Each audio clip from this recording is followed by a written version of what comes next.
नमस्ते, मेरा नाम है अमित कुमार झा। सनातन संस्कृति में सदियों से इतने सारे कालनेमी घूमते आ रहे हैं कि उन्होंने गलत बातें करनी शुरू कर दी, गलत प्रथाएं शुरू कर दी, जिससे तंग आकर कई लोग अलग पंथ, अलग मजहब में शिफ्ट हो गए। और इसी बात को भांपते हुए योगी आदित्यनाथ ने इशारों इशारों में अभिमुक्तेश्वरानंद को कालनेमी कहा। और ये कहने का मकसद क्या था कि अभी भी टाइम है, आप संभल जाओ।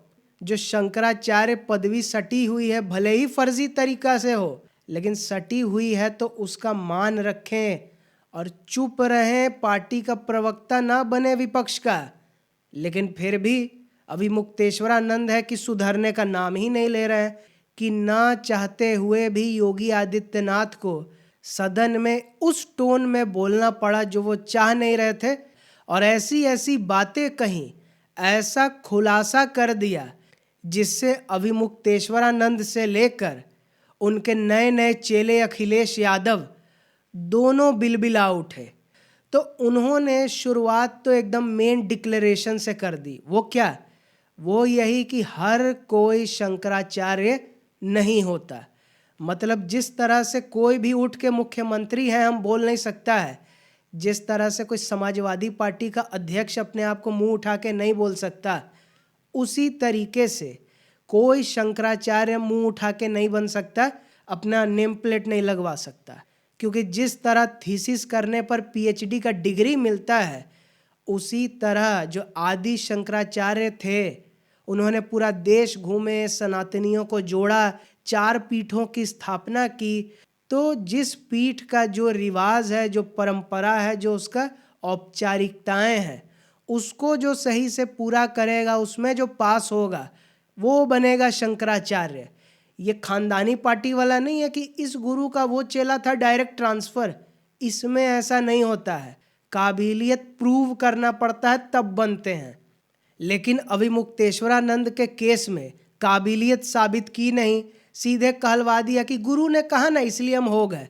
इतना झोल झाल था, इसी वजह से सुप्रीम कोर्ट ने शंकराचार्य पदवी पर इनका रोक लगाई हुई है, क्योंकि प्रक्रिया का पालन हुआ ही नहीं। तो इसलिए ये शंकराचार्य नहीं है। और ये खास जवाब है उन हिंदूवादी लोगों को जो कमेंट में आके अल्ल बल्ल बोल रहा था कि शंकराचार्य जी ऐसे वैसे, बकवास मत करो। हिंदू धर्म का ज्ञान नहीं है तो पढ़ो और तब आके बोला करो, अल्ल बल्ल बोलना है खाली। दूसरी बात योगी आदित्यनाथ ने ये भी कही कि कानून से ऊपर कोई नहीं। मतलब क्या है? मतलब यही है कि कोई मुख्यमंत्री उठ के कोई कांड कर देगा तो वो फ्री नहीं छूट जाएगा कि अरे मुख्यमंत्री है, कौन उसको पकड़ेगा। नहीं, उस पर भी कार्रवाई होगी। जैसे अरविंद केजरीवाल गए थे ना जेल, तो जाना पड़ेगा। गलत काम करोगे तो सीएम हो, पीएम हो, कोई भी हो। उसी तरह माघ मेले में 4.5 करोड़ से ज़्यादा लोग आया हुआ था। जो एग्जिट पॉइंट था, वहाँ से ही ये शंकराचार्य जी महाराज जी पालकी पर बैठकर रजवाड़े में घुसना चाह रहे थे। प्रशासन ने कहा कि उतर जाइए, चल के जाइए। नहीं, उसी गेट में से हम जाएंगे जहाँ से लोग निकल रहा है। और भगदड़ मच जाती तो इसकी जिम्मेदारी कौन लेता? तो मतलब एक चेतावनी भी यहाँ से योगी आदित्यनाथ ने दे दिया कि इस बार तो हल्के में छोड़ दिए, नोटिस दे के ही छोड़ दिए। अगली बार किसी भी धार्मिक आयोजन में नौटंकी की और किसी के साथ कुछ होने का संभावना बना तो कड़ी कार्रवाई होगी। और तीसरी बात योगी आदित्यनाथ ने समाजवादियों के तरफ इशारा करके कही, वो यही कि आप जो इन स्वामी जी को शंकराचार्य शंकराचार्य बोल रहे हो, बड़ा पूजनीय बता रहे हो, तो 2015 में जब अखिलेश यादव की सरकार थी तो काहे बनारस में पिटवाए लठिए लठी, क्यों एफआईआर दर्ज कराई?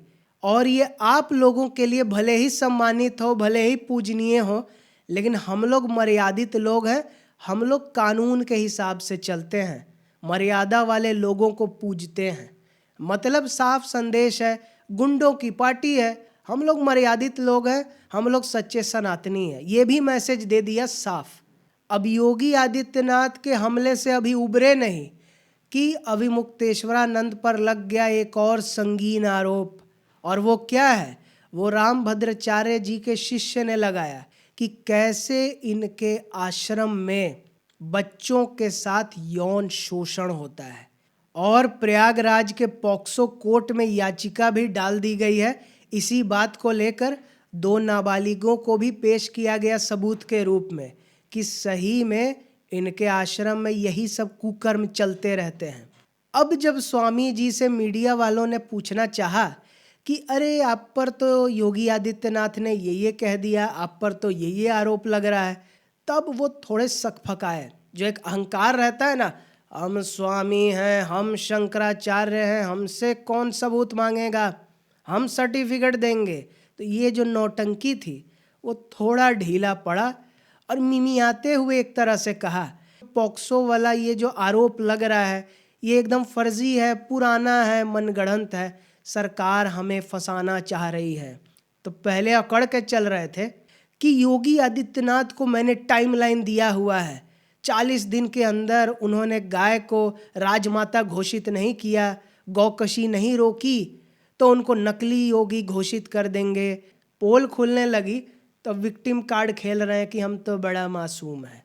वहीं अखिलेश यादव का जब जवाब देने की बारी आई तो क्योंकि राहुल गांधी के बड़े अच्छे दोस्त हैं और कोई राहुल गांधी का दोस्त होगा तो उसका भी आईक्यू तो अपनी समझदारी का परिचय देते हुए वही अपने बदतमीजी वाले अंदाज में जवाब दिया और कहा कि योगी आदित्यनाथ कौन है सर्टिफिकेट बांटने वाले? वो शंकराचार्य को कह रहे हैं कि उनका क्या सर्टिफिकेट है, तो योगी आदित्यनाथ असली योगी हैं, इसका क्या सर्टिफिकेट है? खाली कान छेदाने से नहीं होता, इसीलिए शंकराचार्य जी पूजनीय हैं और वो असली हैं। अब आपके मन में एक सवाल तो ज़रूर आ रहा होगा कि ये वही अखिलेश यादव है ना जिनके पिता ने कार सेवकों पर गोली चलवाई, खुश हुआ मुल्ला मुलायम, ये खुशी हुआ सुन के, और जिसके बेटे अखिलेश यादव अभी तक राम मंदिर नहीं गए, और जिसके एक सांसद क्या जीत गए अयोध्या वाले एरिया से, तो कहने लगे कि अयोध्या का राजा यही है।